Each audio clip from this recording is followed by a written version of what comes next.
struggling to come to grips with reality. Confusion and chaos have become part of me. I seek answers to know where my liberation lies.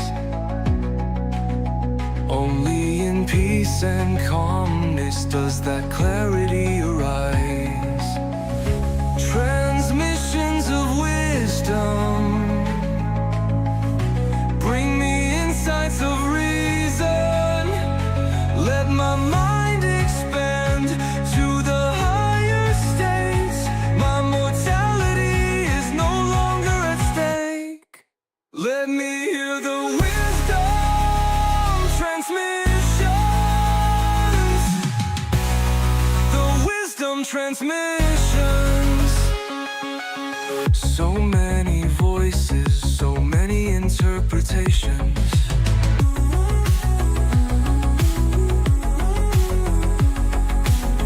No answers given, only outer temptations.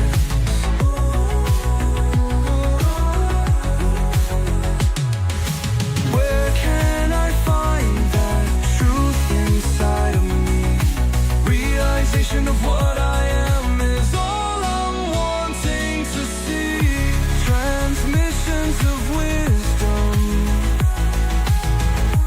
bring me insights of reason. Let my mind expand to the higher states. My mortality is no longer at stake. Let me hear the wisdom transmissions. The wisdom transmissions. No more redirection, ending the contemplation. Forget fighting reflection, outer worlds of projection. Internal is the cause, external's an effect, put it on pause. I'm silencing the noise, centering, entering void. Truth is beautifully subtle, the voice without a voice. Heart and mind shall settle, making decisions now, escaping illusions of choice. Transmissions of wisdom bring me insights of reason. Let my mind expand to the higher states. My mortality is no longer at stake. Let me hear the wisdom transmission. The wisdom transmissions.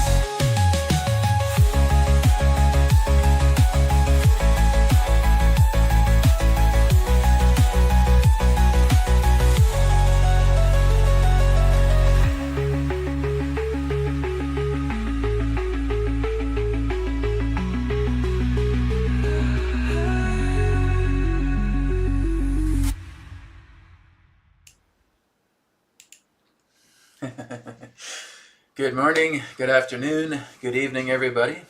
What do you think? Wasn't that cool?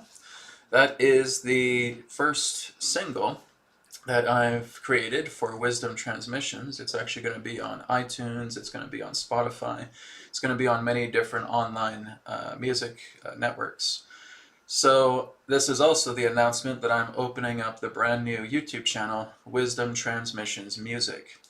So if you like what you've seen, if you like what you've heard, there is a brand new channel, and you can actually find it in the video description, the link of the music video that you just heard. And of course, it's in a spiritual anime style, and as I've talked about before, spiritual anime is something I absolutely love. So if you really enjoyed that, that is very much like what the Adept Chronicles is going to be like, right? So it's going to be in that kind of style, not really 2D anime, but 3D more so. But this is just debuting the brand new Wisdom Transmissions music channel. So there's going to be a lot more music videos like that. There's going to be a lot more songs like that. There's going to be kind of metaphysical storytelling as well too at the same time. So that's going to be an additional new YouTube channel alongside, of course, Wisdom Transmissions here. So you can check that out. Just go to the video description. You'll see the link there for the Wisdom Transmission song. So it's Wisdom Transmissions by Wisdom Transmissions. Pretty cool, huh? So, welcome everybody. Welcome to today's broadcast where we are going to be connecting once again with Athena. This is our third webcast with her for 2025. So, or actually, sorry, 2024 and 2025.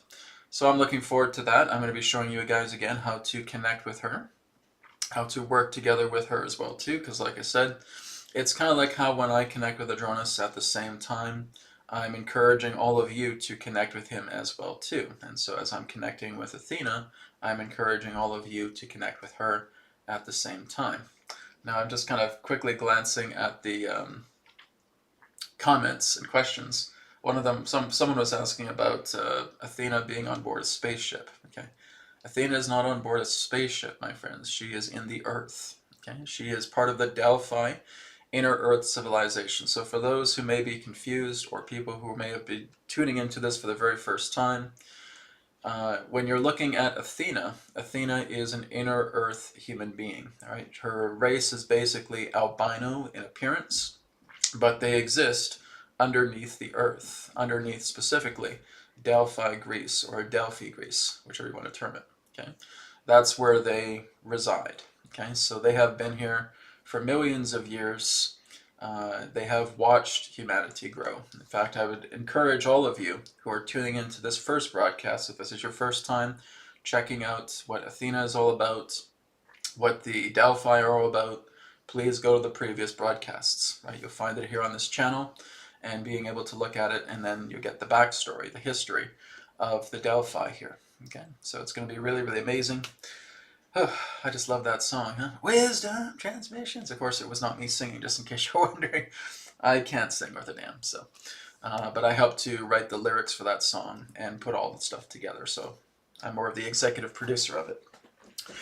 So, anyways, we're going to go ahead and start off with some announcements, and then after some announcements, we'll be getting right into the broadcast.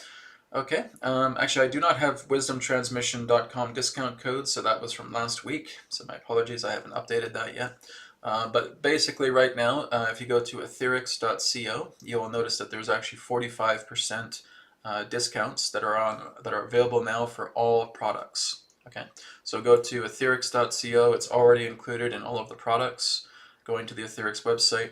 Now the update I wanted to share about Etherics is that it's going to be transitioning from one particular web store to another. So when we get into around the end of March, there's going to be a new metaphysical emporium online website called Facet. Okay, so it's going to be called Facet Metaphysical Emporium, and that's what Etherics is going to turn into. It's going to have a lot more affiliate-based products, but I'm also developing certain stickers that people can purchase, and utilizing those stickers, those will contain the codes.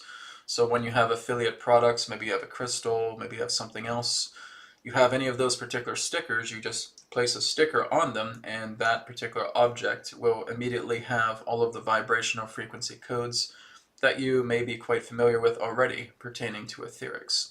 So that is going to be available. So we're going to be doing a migration from etherics.co to this brand new Facet Metaphysical Emporium at the end of March. So right now, a lot of things are on sale at a discount rate at 45% off. So again, you can check that out on etherics.co.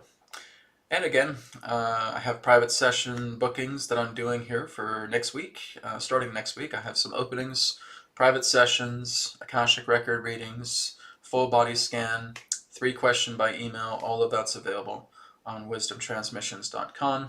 And like I said, go check out our new music video channel. It's going to be awesome. There's going to be a lot more videos to come there as I'm writing more songs and putting it together in that beautiful kind of visual landscape. It's going to be amazing. Okay, so let's go ahead now and get started with today's broadcast. I'm going to go ahead and turn off the marquee here. There we go.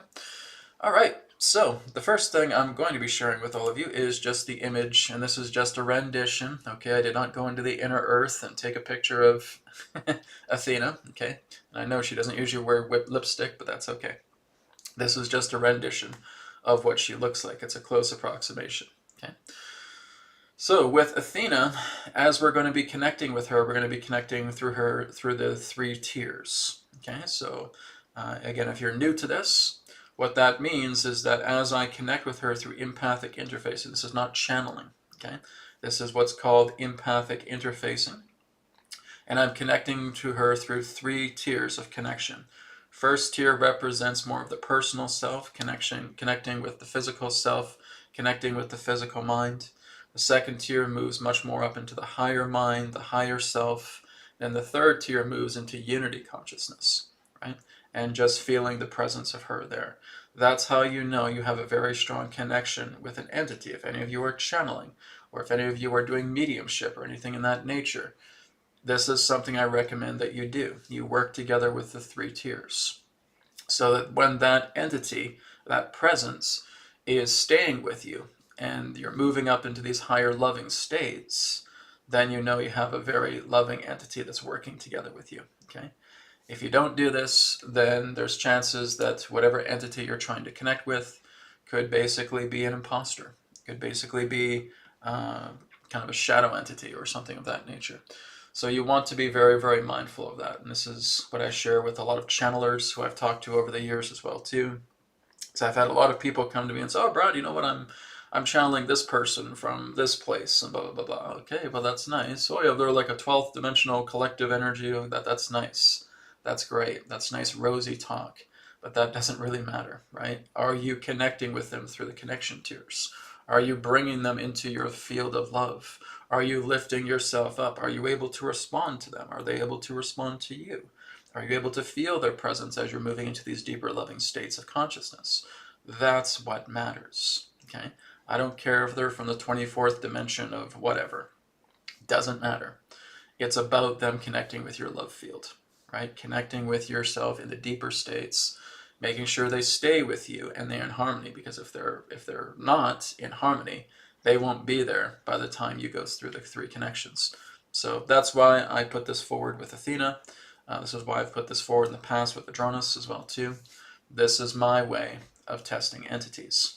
Okay, so just taking a moment to connect with Athena there, and like I said, you can use the image here on your screen. I'll leave it up here just for another minute. And we're going to go ahead and move into the 3 tiers. So where Athena is when we're connecting with her, we're connecting to her through the astral plane. Okay, so she basically has her astral self contained in this astral plane. Now the astral plane can be very different for each of us. For me, it's kind of like looking at kind of a combination between a cave and then it transforms into white light. And I see Athena basically sitting there cross-legged meditating, right?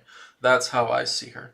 Some other people have seen her differently, right? Some people may see her with a dragon or something of that nature. That's great. That's fine. You know, any particular type of subjective interpretation of how you see Athena is entirely up to you. So it works just fine. But again, we just use this image just as an interpretation. Okay? So let's go ahead and start off with the 3 tiers of connections. And then after that, we'll have some discussion with Athena, and then we'll get right into the questions that any of you have as well today. Hopefully it's mostly about Athena, but we can also look into some other things as well too. All right, so I'm going to go ahead and just take a moment. And I'm just tuning in to Athena's energy now. Okay, I can feel her presence now. So now I'm just going to go into the first tier. So this is where, again, I'm just centering myself. Right? So again, just bringing the 2 hands together, centering the self here, feeling that personal peace with the self, that personal love with the self.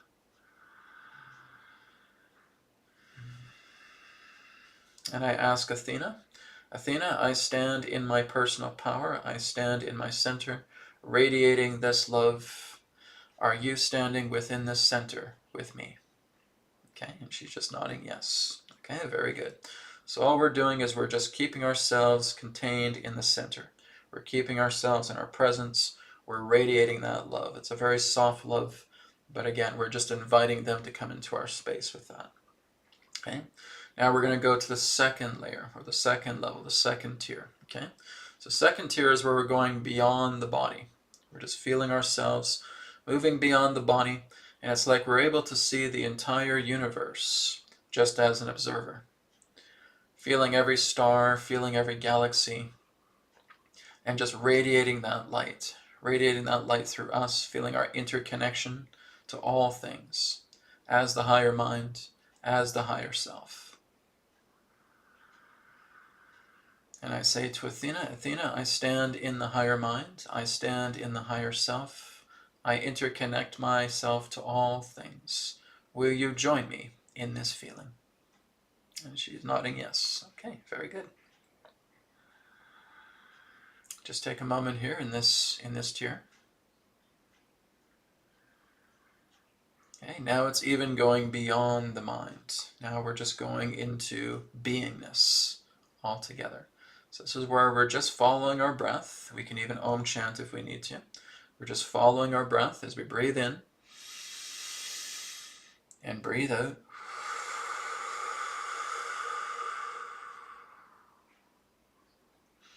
And just working to be as still as possible.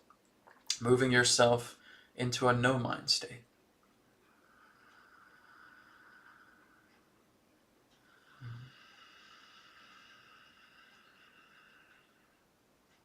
And in this state, you are completely unity consciousness, divine union, no mind. And I just invite Athena's presence to join me in this state of no mind. And she is there as well. Very good. Okay. And that takes a masterful being to being able to do this, to be able to join you through all three of these tiers. And that's what I suggest. Why connect with someone who cannot do that? You want to connect with ones who can basically move into that same state as you can. That's what makes them masters. Right? So those are the three tiers, working with the personal self, working with the higher self, and then going into the no-mind self, or the unity consciousness self, right? And just inviting the entities to come there together with you. All right? So now that we have connected successfully with the three tiers of connection with Athena, we will go ahead and get started. I'm just going to go ahead and make sure I have an extra piece of paper here in case I need it. I do have the tarot on standby, so later on when we do questions, we can look into that optionally if need be. All right. Okay, so I'm going to take a moment now, just connecting with Athena. So Athena, thank you once again for joining us today. Thank you so much for being with us presently today.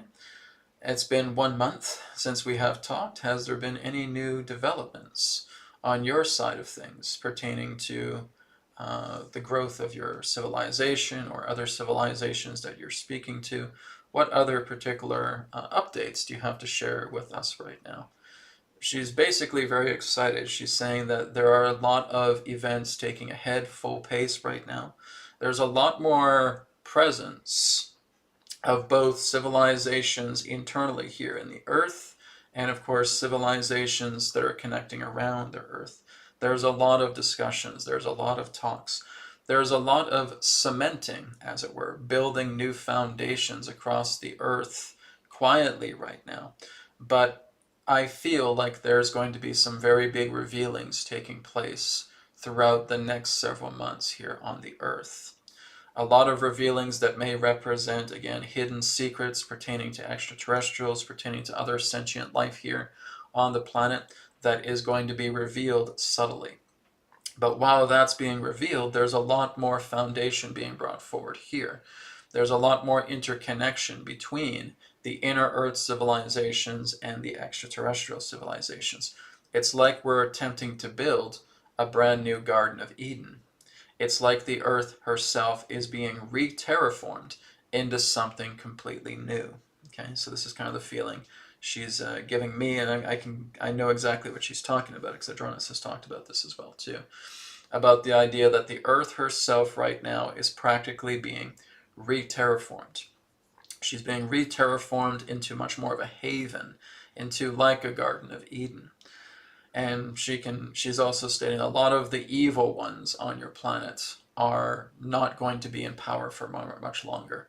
They're going to be leaving. They're going to be exiting the Earth. She's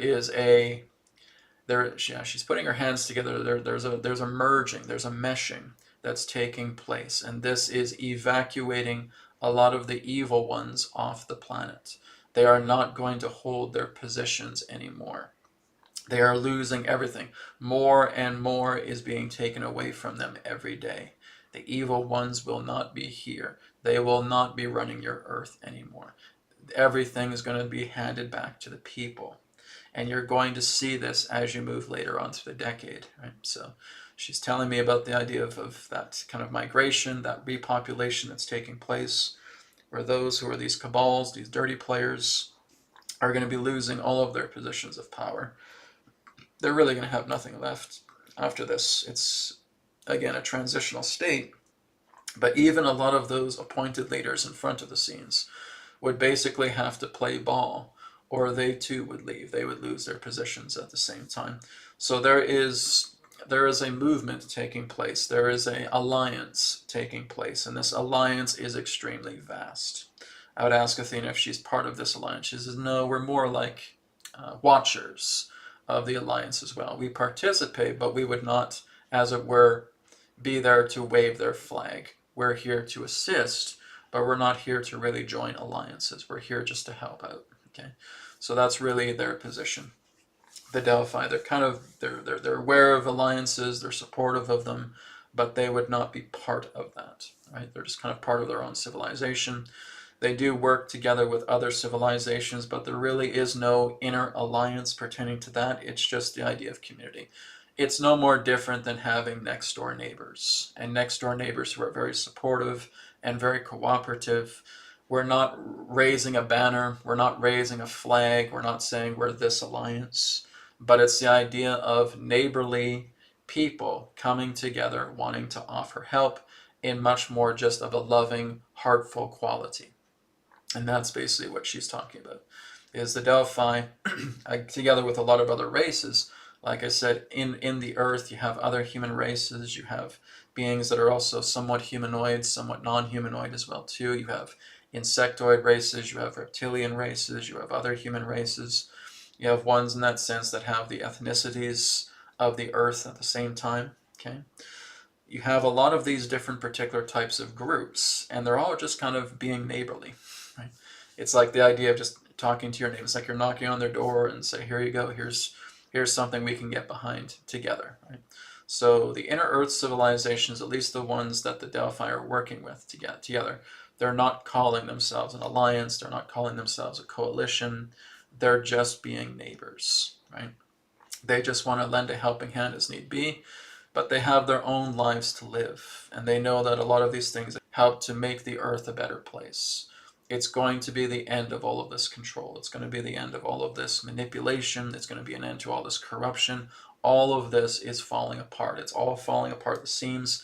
We can see it, right? We can see the pillars buckling. We can see everything falling down. We can see the old foundations collapsing.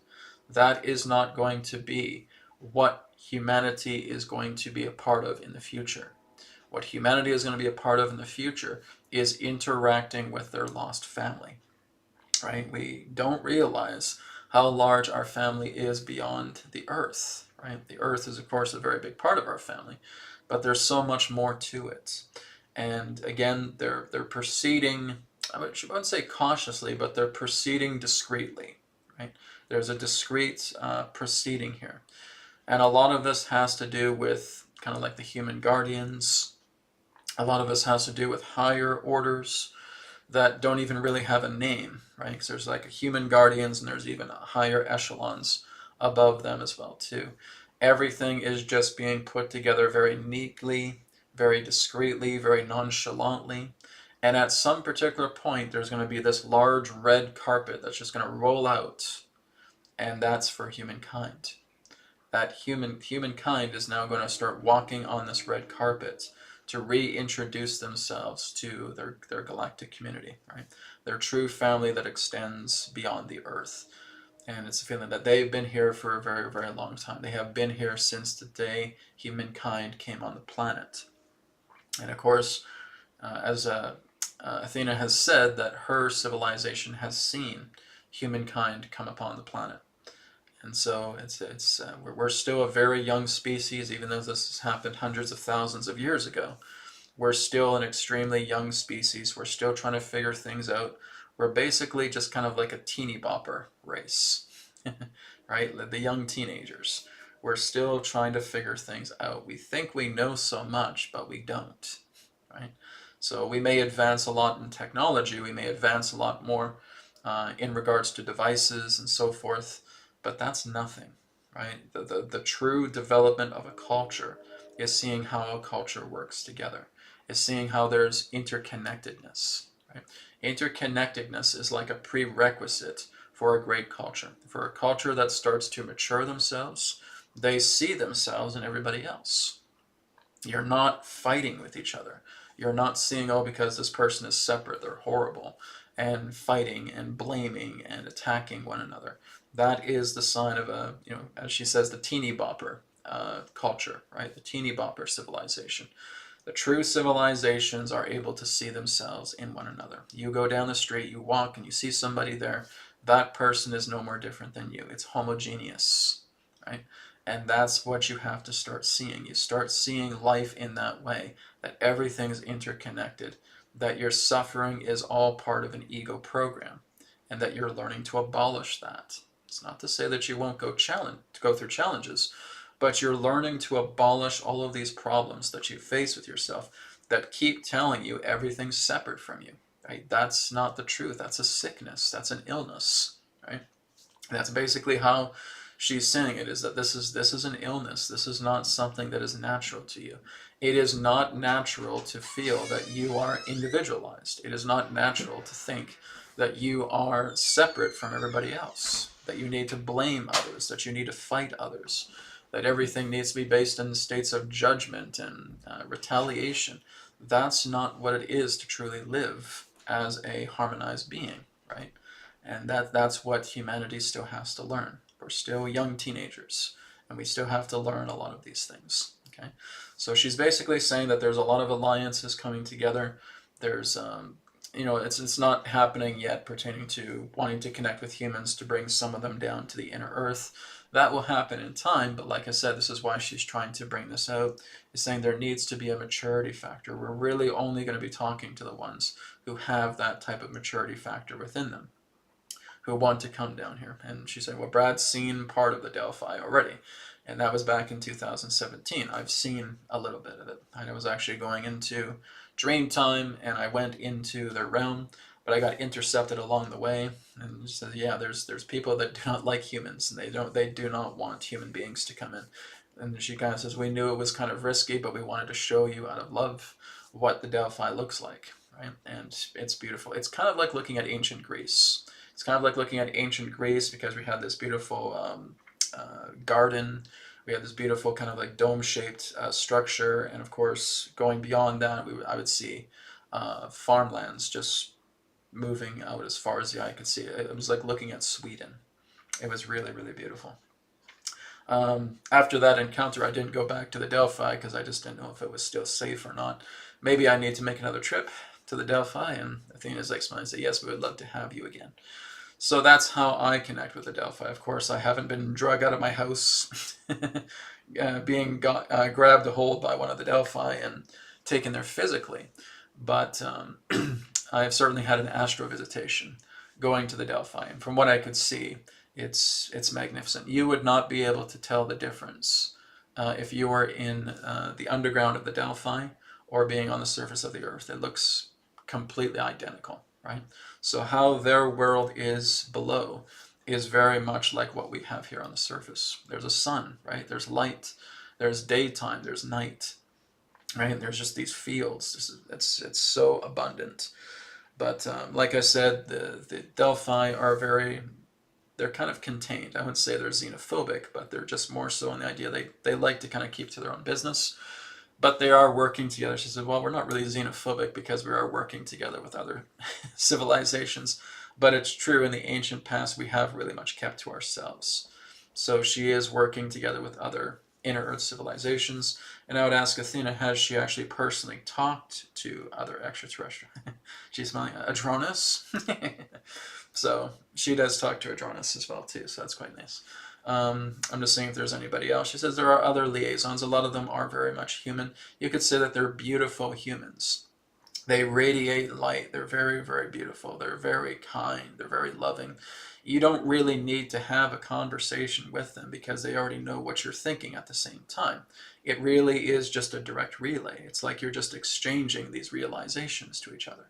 And that's it. So that's exactly how we talk to Adronis. That's exactly how we talk to some of these other contacts of ours. She says no real names right now because a lot of them don't have names.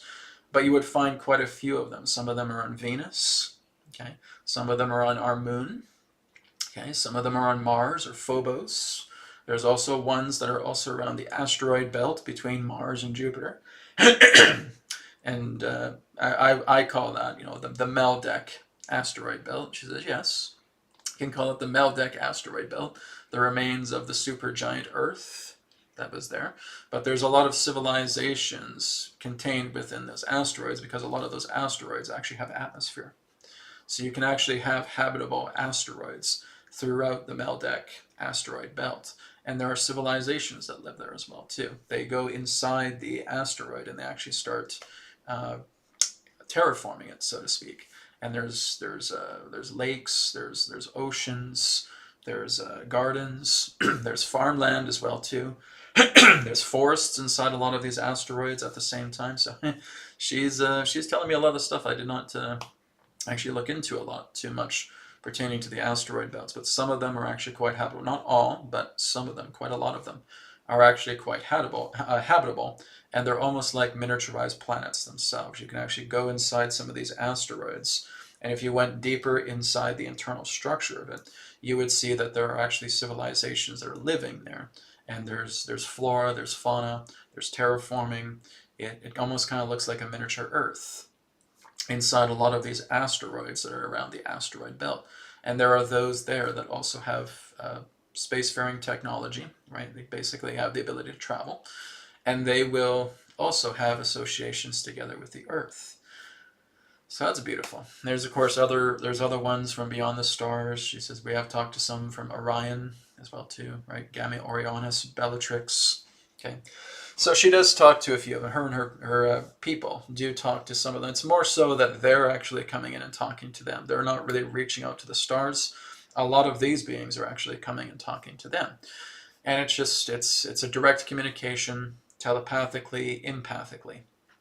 So it's beautiful. It's wonderful. I'm sure there's a lot of things that I could still pick Athena's brain with, but I think we're going to go ahead now and move on to some questions. Okay. So I'm really happy to hear that there's a lot more change taking place. I'm really happy to see that, like I said, a lot more of the power is going to be brought back to humanity. So I know there's some people that are just itching to have some questions here. So I'm going to go ahead and just start off with the donation-based questions first. So again, if you do have donation-based questions, that will put you in priority sequence. Okay. So let's go to Sunny. Sunny is the first donation here. Hi, Brad. Could Athena please comment on how grid lines affect them? Okay. She says, well, the grid lines don't just go through the Earth, they expand outwards. So they expand internally and they expand externally. And that where they exist, it's not directly over a ley line, but there is a ley line nearby. And we can harness the ley lines even if we're not directly over them. That's what actually enables fertility to happen within their civilization. They're actually working together through the power of the ley lines that are here on the planet. And that is a very, very powerful power source, right? You actually can you can create technology that siphons even residually off the ley lines, and a lot of their technology works with that because they do have holographic technology, but they also work with the power of manifestation. She said it's a very different vibration to where we exist. It's not physical like your surface. Many of you talk about the fourth density, and that is very much to how we exist, right? She says if you're familiar with the Fae, if you're familiar with the Fae folk, we are very similar to that, right? We don't exist actually within your physical dimension. We can move into your physical dimension, but it's very heavy, it's very dense. Where we reside, the vibrational barriers change. The deeper you go into the Earth, especially if you have certain forms of technology, there's a change in density. So where we exist, the pocket to which they exist, the vault to where they exist, it's a higher density, it's a higher contained structure. This is why, again, there needs to be time before humanity can actually start going into some of these areas of the Earth where there is this kind of heightening of density, right? It's your body is compatible with it, but there needs to be a lot of purification with it beforehand, before going in. So it's not quite full high fourth density what we talk about. It's compatible for humans, but there needs to be a lot of prep work. There needs to be a lot of purging of the body, of toxicity and all that, because if it's not, everything's just going to feel like your insides are just, collapsing inside yourself, and it feels very intense, and it could almost lead into certain states of psychosis because the vibration is very different.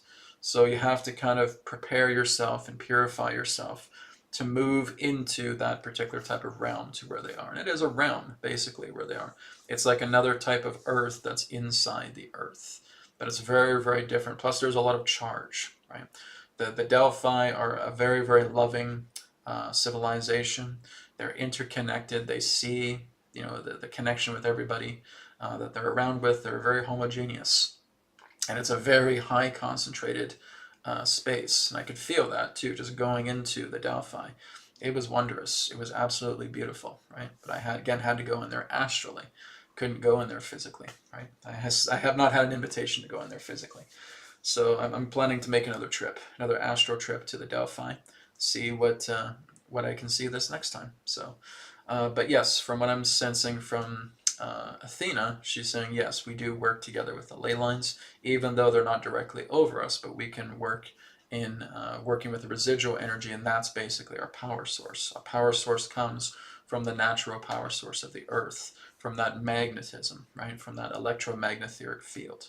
That's their power source. Okay, that's what causes their power source to, or basically enables their power of technology to be what it is, to utilize that in their realm. Okay, very good question, Sonny. Thank you for that. Okay.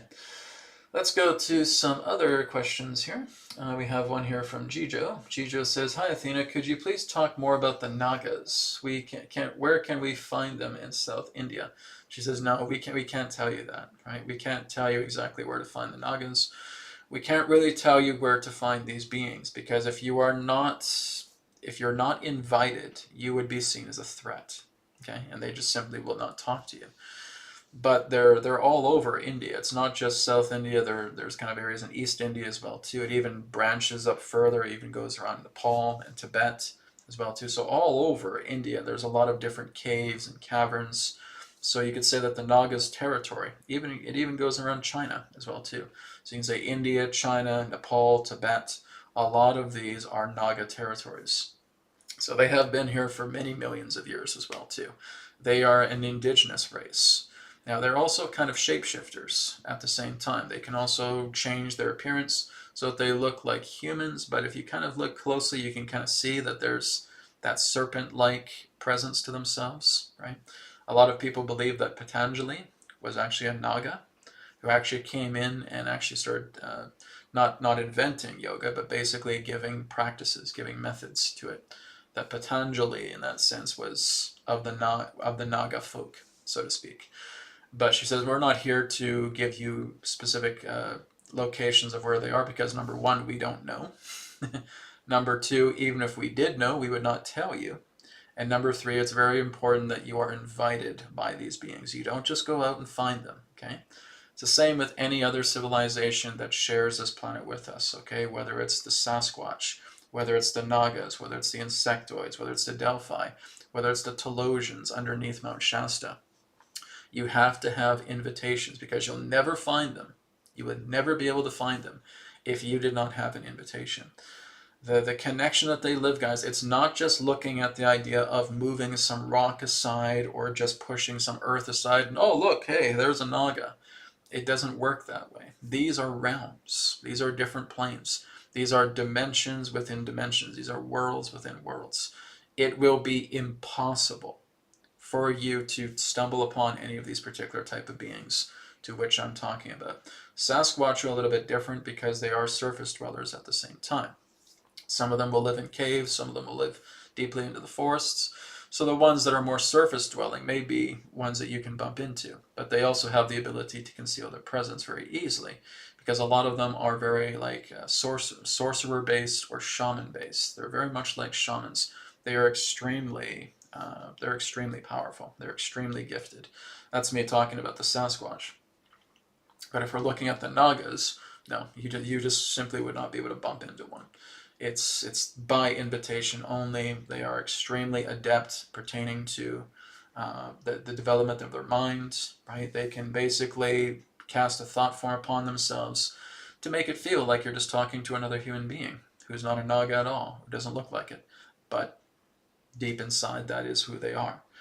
So I know I've had people ask me that about, oh, where can I go to that? Well, firstly, guys, I don't have a map.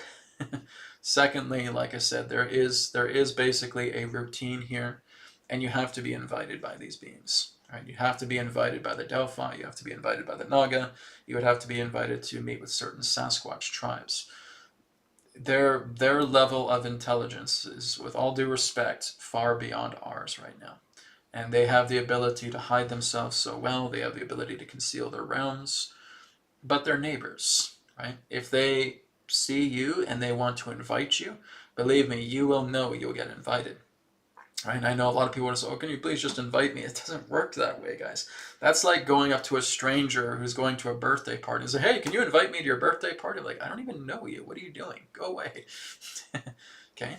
There needs to be some type of association there. Right? And I know that there's a lot of people that want to have these connections with our neighbors, so to speak. Like I said, I've been invited to the Delphi because they invited me there. Right? I did not just go of my own volition and dive deep into the Delphi. Right? I just asked them, what's happening. So we're happy to invite you to our space so that you can see it. And so I did a bit of a meditation. I went to sleep. I went into the Delphi, and I got intercepted by basically a type of witch in the way. They didn't anticipate that, right? And that was it was a troubling situation. It was just kind of like this. It looked human. It was like a human witch, but like her eyes were just bulging, and that's usually the sign that they try to put a hex on you in that way.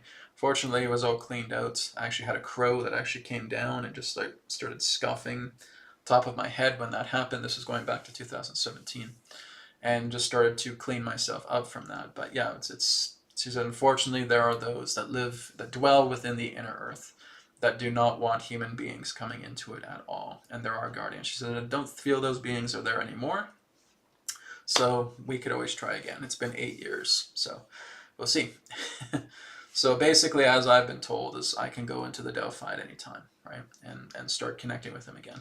But when I first started, they were kind of lukewarm to the idea. So yeah, we'll invite you, it should be fine. But then, of course, we have these other beings that are trying to intercept you at the same time. But like I said, I don't feel that will happen this time, but we'll see. I'll see if I can do another visit with the Delphi. After that's done, then I'll make another report when we come back next month and do another webcast with Athena. Okay? So unfortunately, Jijo, we can't tell you exactly where Nadis are, or the Nadis, the Naga, where the Naga are. That has to be based on invitation. Okay. All right, let's go ahead and move on. Okay. Okay, this one here is from Mihail. Mihail says, hello, Brad. Question for Athena. Do your people in the Delphi practice Advaita to leave the incarnation cycle? She's like, no. They are actually much more moon worshippers in that way. They actually worship a lot more of the moon. So again, part of their banner, so to speak, their banner that represents their vibrational nature, involves a crescent moon. Okay, so they're more about moon worship in that way. So they're very much aware of Advaita Vedanta. They're aware of a lot of the world religions. They're aware of a lot of the world philosophies about the nature of non-dualism. And if I'm looking at her and asking her about non-dualism, she says it's a very good practice to move into the state of non-dualism. But at the same time, you have to ground it a little bit more. You have to ground it more in regards to how you live, how you approach people, how you approach in this way. Because if you continue to move yourself so much into an Advaita Vedanta approach, you're actually shutting off more possibilities of growth for yourself, rather than feeling that you're moving beyond the cycle of life and death. So there's a little bit more to it. She says that it's a very good philosophy in that way. But when you're looking at the nature of Advaita Vedanta, it still needs to be polished a little bit more. It needs to be grounded a little bit more so that it can be brought forward into more of a practicality that honors life and the connections that you forge. If you just keep saying to yourself, I am just the self, you're missing all of this, right? Unfortunately, the nature of a lot of Advaita Vedanta, or people who believe that they're working with Advaita Vedanta, have missed the important point, which means they don't even want to be in this body. They don't even want to be in this life. They just see themselves as the self, and that's it. And they're constantly losing all of these opportunities for greater growth. Advaita Vedanta needs to be brought back into its ancient roots. It has been modernized to where it can actually be quite harmful. People are basically calling themselves the self. They don't want to be here. They're trying to extinguish their body. They're not feeding their body properly. They're not working with their body properly. They're basically seeing their body as a burden. And the true Advaita Vedanta does not teach that. But a lot of Advaitins do that.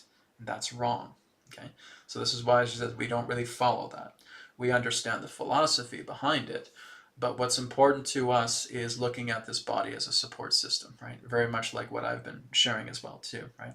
She says this body matters. This is important. This is a lesson. This is your curriculum that you're wearing right now. You need to be with it. You need to be present with it. Don't shun it away, right? Stay with the body. Stay present. Be here. The true nature of harmony is one who is present, okay? It's not about shedding away your body. It's not about shedding away your mind. Even though, yes, the totality does reside beyond the body and the mind, but that's not the point. Stop trying to be the totality. Let the totality be you. This is where the Delphi are coming from. Okay, they worship the moon because the moon, in that sense, represents a lot of their culture. Right, the moon is kind of like the direct reflector to the sun. And it provides so much nourishment to the planet. And so there's a worship that they have with moon cycles, right? So that's very much part of their culture. But they're very much aware of Advaita Vedanta. They're very much aware of a lot of the different types of philosophies. But she is saying that, unfortunately, a lot of the modernized approaches to these philosophies are greatly distorted. Very rarely will you see someone who actually speaks about the truth of working with Advaita Vedanta so that it complements all forms of life, rather than thinking you want to get out of here and you just want to go back to the self, and that's it. That's wrong teaching. That's not what Advaita Vedanta is. So, like I said, it's a big conversation, but this is why, in regards to your question here, Mihail, it is not about trying to get off the incarnation cycle. It's not about that. If you're trying to escape, you're only tightening the grip, right? All you're doing is you're grabbing a hold of the rope and you're pulling harder because you want to get out of here. Wrong. That's a wrong approach, right? The nature is to see the incarnation cycle as the curriculum. Take the curriculum. And as you take the curriculum, you will grow, you will advance, you will expand. And you'll realize that the cycle of incarnation is no longer necessary for you because you've outgrown it. Not because you're trying to run away from it, not because you're trying to escape a matrix, but you've outgrown the nature of the incarnation cycle. You see much more of who and what you are, and it's thanks to the body, and it's thanks to the mind, and it's thanks to the physicality, and it's thanks to time, and it's thanks to the earth, and it's thanks to the others that are with you, right? All of that is about bringing about peace. Right? You need to be at peace with all of these things. And a lot of modern day teachers don't teach you to be at peace with the body. A lot of them just tell you to get rid of it. That's wrong. Okay? To get rid of the body, to get rid of the mind, and just be in oneness, that's wrong. Why would you discard all these things that are of the oneness? That's homogeneous. These are wrong teachings. So like I said, there needs to be much more of a better approach pertaining to the ancient nature of the Advaita Vedanta, because the Advaita Vedanta honors everything representing life. It does not discard it. And anybody that is discarding the nature of your body, your thoughts, your mind, is confused. That's not the way. The way is harmony with all life in all facets that it is. Okay? So that's what can be shared between her and me. And I've come to realize this myself as well. Thank you for your question. Let's go to the next one here. This one here is from Dag Olson. Dag says, "Hi Brad, I have a dental challenge right now with a couple of cavities close to the nerve. Could you please help me by healing?" I'm not doing that, Dag, okay? We're not doing healing sessions here today, okay? If you do need help, please go to my website, okay? Now, one of the things I could suggest to you, if you're having teeth problem, because I know what that's like myself, okay? Please work with the white light breath technique. Okay, I'm not doing healing work. I'm not doing personal sessions with people today. When Brand's here next week, we'll probably do some stuff like that. Okay, Brand's coming on next week. We'll do personal sessions and such. Okay, but right now, I would like you just to go ahead and check out the white light breath technique. Right, so go on YouTube in the search bar, type in Brad Johnson white light breath. Okay, and you'll see it come up. Please watch the video, start doing it, okay? When you start working with the white light breath and you program it in the way that it needs to be programmed to bring about curing of your nerves, of your gums, of your teeth, you're going to see some effects come very, very quickly. It's really only after a few breaths, right? I've had it from, where I'm doing the white light breath 3 to 5 times. Already I'm feeling the pain go away. Already I'm starting to feel better. Just after 3 to 5 repetitions of the white light breath. So Dag, that is what I'd recommend. Now, if you need more assistance, please go to my website. You can order a energy cord attunement, okay? And we can work on it a little bit more there. Or a body scan, we can look much more deeper into what's going on. But I'm not doing any personal private readings today or healings, okay? You have to go to the website for that, or go ahead and check out the white light breath technique video. That's free, okay? Let's go ahead and move on. I think I had a question here about Ethereum. Okay, so we're just kind of going to soften the topic here for a moment and just looking into Ethereum. So again, guys, I have to say this. Please do not book a session with me to ask me about cryptocurrency. Okay, I've had a few people do that, and I said, I want you guys to stop. I am not a crypto expert. And just rely upon me coming on these webcasts and giving you forecasts. But so many people come to me and just want to know about Ethereum like I'm some sort of expert. And I said, no, I'm not doing that, right? So all I'm really doing is just giving you guys some simple forecasts here and momentum of things that are to come. But this is why I have to be a little bit careful, because I cause these things, of course, and people run this, oh my God, Brad's talking about cryptocurrency. I got to go do a reading with him. He's going to talk about cryptocurrency. He's going to help me get all this, blah, blah, blah. No. I keep saying that, disclaimer, I am not a financial consultant, I am not a crypto consultant, I am not a crypto expert, and if you're going to come to me to ask crypto questions, I will not do a session with you. Okay, simple as that. I'm just going to keep it to the webcast here. Okay, that's not what I want to do with my time, to talk to you guys about fattening your wallets with crypto possibilities. Okay, we'll do it through here, but not through private sessions. So again, do not come with me to crypto questions. I will refuse you. Okay, just it's not what I'm here to do. That is not what I want to do, to work together with your time and my time together. I want to help you to help yourself. And looking into crypto isn't going to help yourself. Okay, but they're here. It's fine. It's a public aspect, so that's fine. Okay, let's take a look at Ethereum. Okay, so this is kind of what I've been getting for 2025. You're basically just going to have this, okay? Nothing is going to skyrocket like this. There's no quantum leaps coming for 2025 for the majority of cryptocurrencies that I have seen, at least for the first half of the year, right? I have not seen anything like that. So Ethereum is going to continue to grow. It's going to continue to prosper. It's going to continue to do well, right? It's kind of like it's expanding itself again, kind of like the mother's womb, right? It's expanding a lot more. It's moving into more popularity. A lot of people are actually choosing more about Ethereum than they would Bitcoin, for example. But it's going to have some tight hits here and there. I feel like there's going to be some sabotaging taking place with the crypto markets over the next little while, where they'll dip quite a bit. They'll be able to recover, but there's dips and recover and dips and recover and dips. I know a lot of people want me to say, oh yeah, 2025 is the lucrative year for cryptocurrency. It's not, okay? There's going to be ones that will have some uphill climbs, and then there's going to be some downfalls. So like I said, I think Ethereum will hold in there quite well, but it's going to have some dips as well too, okay? 2026 to 2028 are the golden years for cryptocurrency, not 2025. Okay. Even Adronis has shared this.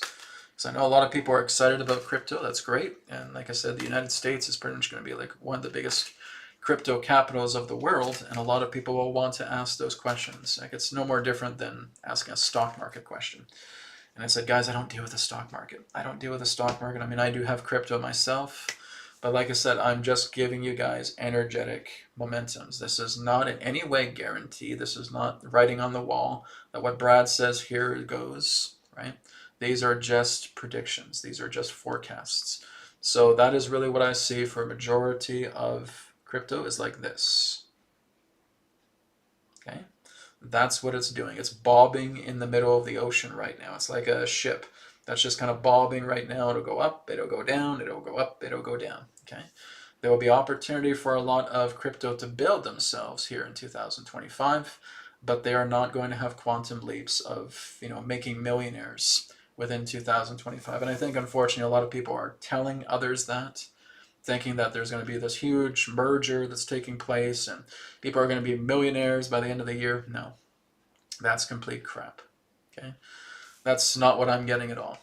So it is going to have some high times and low times, and there may be some times again where it does pretty well, but it's not like a breakthrough where you're being made into a millionaire with crypto, right? That's like just waiting to win the lottery.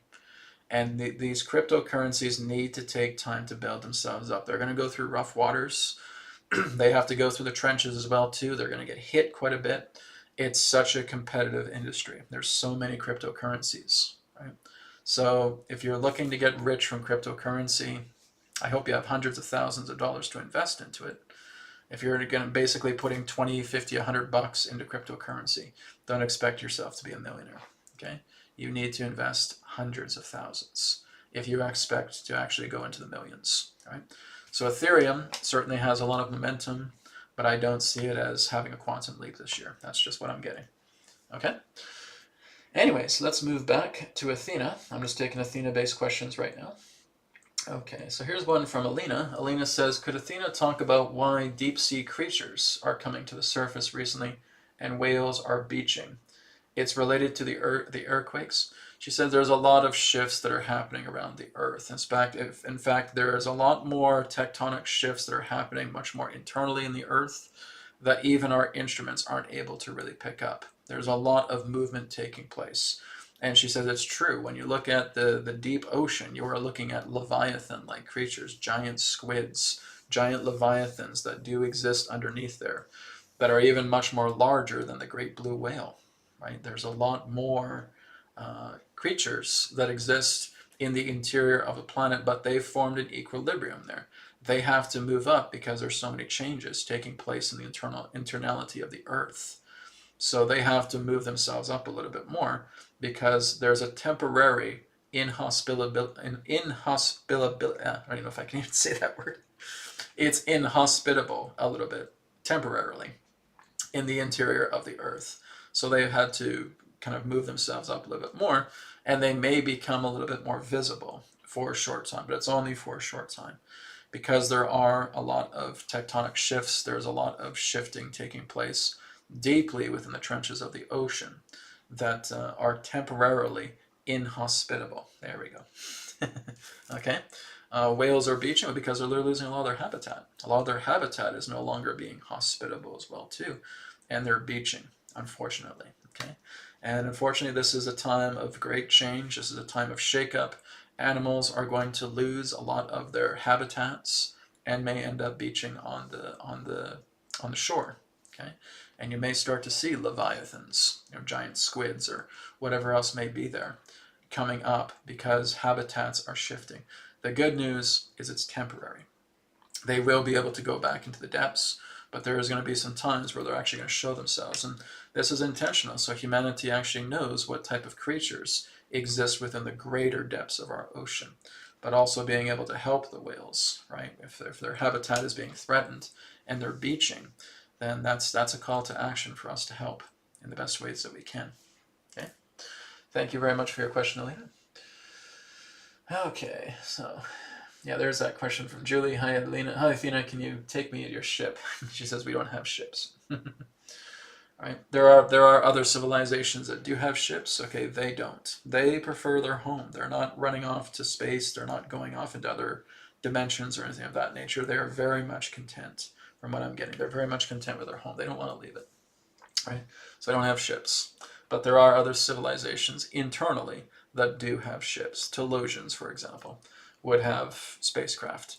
Very similar to Venusian design. Okay, if you want to ever know what a Venusian craft looks like, look at a Liberty Bell. Okay, the bell-shaped craft, those are Venusian quite commonly. Even certain types of saucer craft can actually be Venusian in that way. And that even the saucer craft or the bell-shaped crafts can also be inner Earth. Okay, saucer-shaped craft, bell-shaped craft, either inner Earth or Venusian quite commonly. Okay, let's go down a bit more.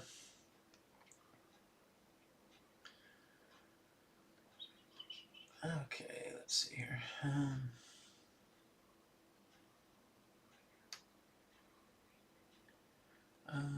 Let's see.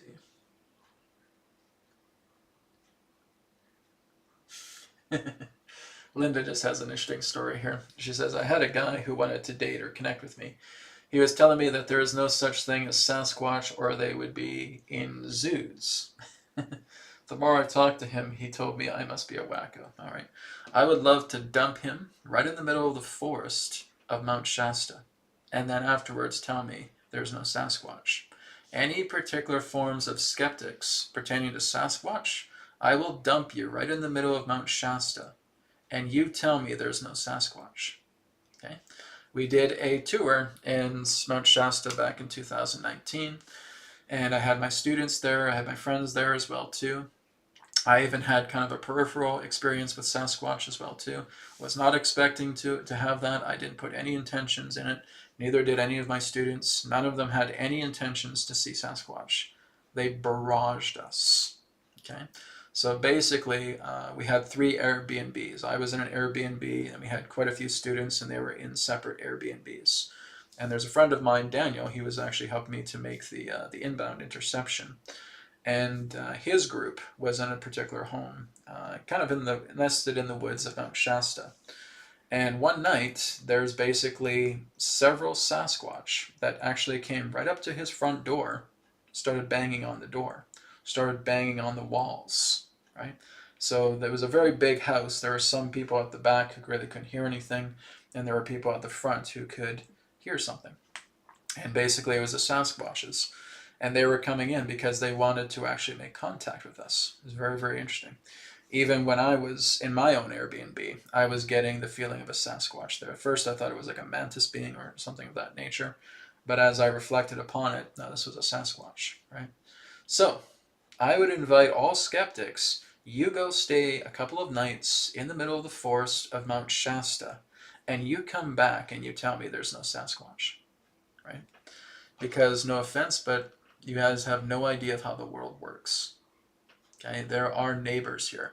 And Mount Shasta is one of the biggest portals where a lot of these neighbors can come into our world or live by these portals and are sharing this space together with us. Not only that, but oops, I dropped my pen here. Not only that, but Daniel, who was again with the group, would talk about their actual encounter with a physical Sasquatch right in the driveway of their Airbnb. They basically had to stop. Daniel was driving people home because they were at the other Airbnb playing in the games room, and it was around midnight. And they were driving back to the other Airbnb, and Daniel says, oh, here we go, right? He stopped the car, and the headlights were picking up this giant Sasquatch. Must have been by about 7.5 feet tall. Very big, right? Hairy from head to toe. I think from what he was saying, it was kind of like a dark-haired Sasquatch. And the Sasquatch didn't really do anything. He just kind of looked at them, and as he looked, he started walking down the street. As he walked down the street, he actually shape-shifted and morphed himself into, I believe it was a bear at first. And then after a bear, he shape-shifted again and became a wolf. But Daniel was very, very, very good at describing what he was seeing. It's like it glitched. It's like a glitching effect of when they shift. It's not like something where you'd see in the movies where they just shift into this form and it looks all elaborate, Hollywoodish. No, it's almost like a glitching, where they're actually glitching and becoming this other creature. But he also said that when it became a bear, the Sasquatch's feet were still intact. When it became a wolf, the Sasquatch's feet were still intact, right? So it was basically a giant bear, then it was a giant wolf, and then it just ran down the street after that and disappeared. So yeah, it meant no harm whatsoever, but for the fact that Danny was able to see that, because he told me about that the next morning. He said, oh yeah, he basically told the entire group. So yeah, we had a Sasquatch encounter last night. It was just the night before we were all about to go home. And we just reconvened for breakfast. And Daniel would just sit around the table and say, yep. And his girlfriend was there. She saw it. The people in the car, they all saw it. So yeah, it was like a big Sasquatch. And it shapeshifted. It transformed into a giant bear. It shapeshifted into a giant wolf. And then it just ran down the street after that. But again, its Sasquatch feet were intact. Okay? So, all of you who are big Mr. Skeptics who think you know it all, you go to Mount Shasta and you spend a night in the woods, not in a home. You go in the woods and you put a tent there and you tell me there's no Sasquatches. Right? So, like I said, just a lot of these people who think they're know-it-alls, and I've wanted to talk to a lot of these people. I say, oh, really? You don't think there's any Sasquatches? Have you been to Mount Shasta? Mount Shasta is like a stronghold. Even if you're looking at Colorado, even if you're looking at Alberta here in Canada, major stronghold. Even in Vancouver Island, going further up north, there's Sasquatches there, right? Even where I am, if we're moving further up into the interior of BC, there's a lot of Sasquatches there, okay? Sasquatches are indeed present, but they are extremely intelligent. They're not bozos, right? I'd say there's a lot more human bozos altogether. The Sasquatch are very, very intelligent. They have the ability to completely shapeshift themselves into other things. They have the ability to be here one moment and then gone the next. There's a lot to the Sasquatch that we do not know. And like I said, a lot of them are trained like sorcerers. They basically are able to manifest a body and then leave. Manifest a body and then leave, right? It's a wonderful thing. Like, I'd have to do a lot more of an expose on the Sasquatch. But they are very much like shamans or like sorcerers. And they have human intelligence. They look like these big, hairy, menacing creatures. Really, they're not. They're just very territorial. They protect their territory. There's been a lot of people that would go upon their territory, thinking that they're trying to find Sasquatch. And depending on the type of personality of a Sasquatch, they'll do one of two things. Number one, they just won't appear. They'll just vanish. Or number two, these humans are really getting to them, and it wouldn't surprise me if they ripped out a tree by its roots and started tossing it at them. Okay? Depends on the type of Sasquatch that you come in contact with. There's ones that are aggressive, that do not like humans at all, but they will reside deep, deep in the forests. And like I said, they can be here and then not be here. They have incredible prowesses to themselves. They have an incredibly powerful mind, right? So, I just found that story, Linda, a little bit humorous. I would love to talk to a guy like that. I'd say, I'd love you guys who are like so skeptical about Sasquatch to come and talk to me, because I would love to have a nice little conversation with you and find out, well, okay, what else don't you know? Okay, are you aware about air beings? Are you aware about beings that are actually able to walk upon the sky? Because they exist. Are you aware of the mer? Right? We refer to them quite commonly as the mermaids, but that's looking at the women. I'm talking about the mer folk. Are you aware of them? Are you aware of the Delphi? Are you aware of the Telosians? Are you aware of the inner earth beings relating to reptilian, insectoid, humanoid, human civilizations that reside there? Are you aware of the mantis beings? Right? I could just pick their brains and say, if you just want to talk about the Sasquatch, believe that's nothing. I can show you a lot more stuff that would blow your little mind pertaining to the idea of moving past Sasquatch, right? I kind of do that for fun. Anyways, that's it. I just like to kind of poke at them and say, what are you saying? You know these things are actually real? Oh my God, man. Okay, let's go to Chiron949. Okay. And I'm not trying to ignore Athena as well, too, but just commenting on these questions. Okay, so Chiron949, she left a donation. she had a couple posts here. For that original one soul in the ultimate beginning, before anything existed, what makes something meaningful or worth existing at all? What makes you think that there is a one soul in the beginning? What makes you think that there is a beginning? What makes you think that there is an end? What makes you think that there is a middle? Okay? It's not about the nature of a one soul in the beginning. It's the nature of a one soul, but not at the state of the beginning. Again, you're still looking at this linearly. That's not how it works. Meaning itself is based upon thought. Whenever you have a meaning or a purpose, and even if I'm asking Athena about this, she's like, yeah, keep going, right? Whenever you're looking at meaning or purpose, these are things that you have assigned, okay? We have certain things that our hearts assign to us. But so many people believe that meaning is up here and the soul's down here. Ain't wrong. It's like this.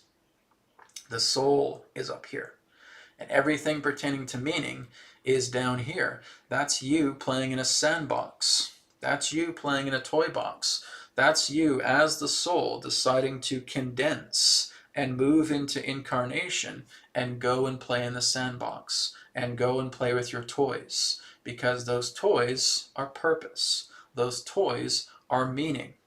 The universe does not label anything. Humankind has labeled everything. What the universe provides is life, in the microcosmic to the macrocosmic, but it has never labeled anything.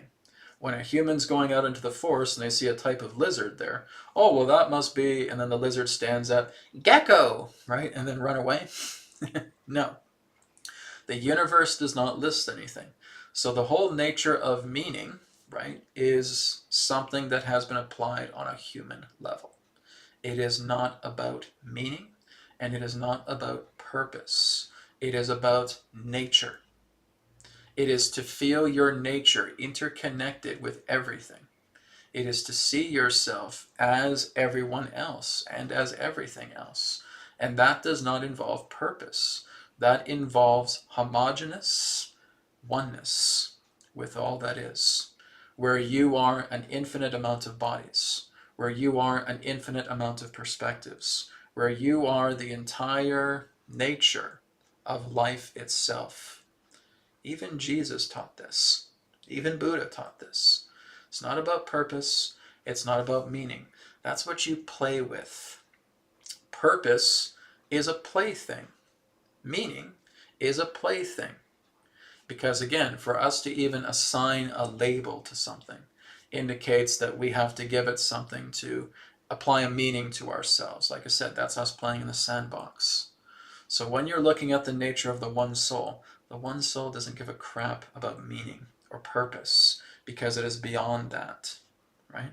It will go into incarnation and it will work with meaning and purpose and all that, because it's a game.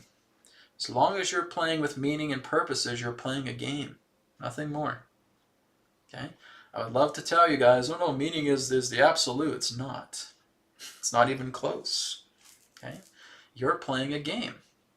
If somebody is much more important to you in life than somebody else, that's a game you're playing. If the idea of meaning, of thinking that you need to be the best dancer in the world, that's a game you're playing. Right? Feeling that you need to be the richest person in the world, or need to have 3 kids, or whatever it may be, you're playing the game. You're playing the game of incarnation. But that is not absolute. Meanings are relative, right? They are playthings. They are things in a toy box. It's a sandbox you're playing with. Okay? So this is why we have to look at this, Chiron, to the nature of the soul. The soul doesn't care about meaning. The soul is simply omnipresence. It is aware. It is consciousness. That's the nature of the homogeneous nature of the soul. To interconnect, to be one with all. And that's not a purpose. That is nature. I want you to look into that. And I'm not here to give you all the answers, guys. I'm just giving you little hints, little blueprints here for you to follow and see what comes up after that. Okay? So let's go ahead. I think we're going to wrap up here very quickly with Athena. I'm just seeing if there's anything else. Okay, here's one that I think we'll end with this one with Athena. This one is from Hayel. I apologize if I can't get your name right. Can Athena explain soul versus spirit? How does she understand them? Okay, so let's take a look, and I'll ask Athena about that and seeing her words. She said, if you're looking at the soul, that is who and what you are. If you're looking at the spirit, spirit is what gives soul life. Okay, that's basically how they see it. If you're looking at the soul, that is who and what you are. If you're looking at the spirit, that is what is giving the soul life. Okay, I think that's the best way to sum it up. I haven't actually heard it in that way before. So thank you, Athena. That is nice and short and sweet. That was wonderful. So Athena, thank you so much for joining us today. We'll look forward to your next visit here next month. She's just giving love and thanks, appreciation, gratitude. Thank you very much. Blessings to you all. Thank you. Appreciate it. All right, everybody. So that is going to wrap up our webcast today. And again, please feel free to contact Athena on your own, because now you're learning how to connect with her in that way. Go through the 3 tiers, connect with her, see what you see. Even last time I did this, I had a person who was connecting with Athena, and she was seeing a dragon around her. And that's wonderful. I love to hear people connecting with Athena and seeing what they're getting at the same time. Even when I'm doing the Adronis Patreon every Sunday, right? People are giving perspectives about what they're connecting to through the higher self. That's wonderful. I like to hear that, right?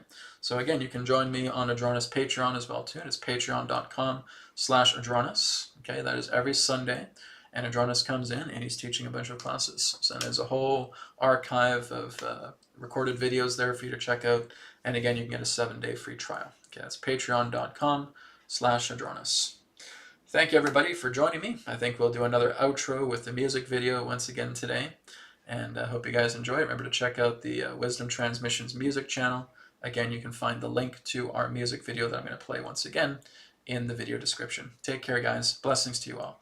Namaskar, and may it be well with you. Bye for now.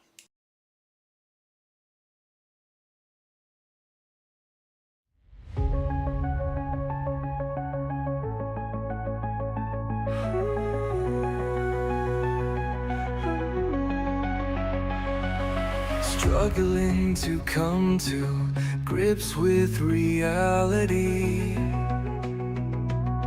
Confusion and chaos have become part of me. I seek answers to know where my liberation lies. Only in peace and calmness does that clarity arise. Transmissions of wisdom bring me insights of reason. Let my mind expand to the higher states. My mortality is no longer at stake. Let me hear the wisdom transmissions. The wisdom transmissions. So many voices, so many interpretations.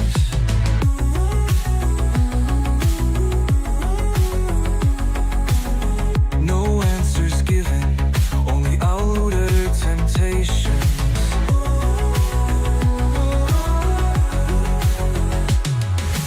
Where can I find that truth inside of me? Realization of what I am is all I'm wanting to see. Transmissions of wisdom bring me insights of reason. Let my mind expand to the higher states. My mortality is no longer at stake. Let me hear the wisdom transmissions. The wisdom transmissions. No more redirection, ending the contemplation. Forget fighting reflection. Outer world's a projection.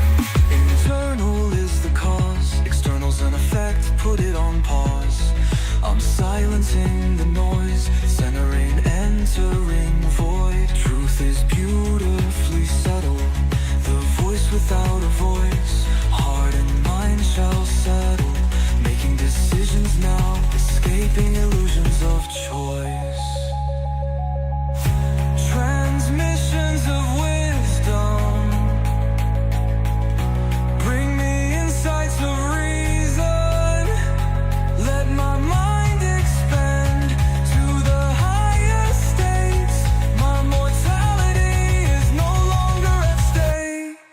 Let me hear the wisdom transmit.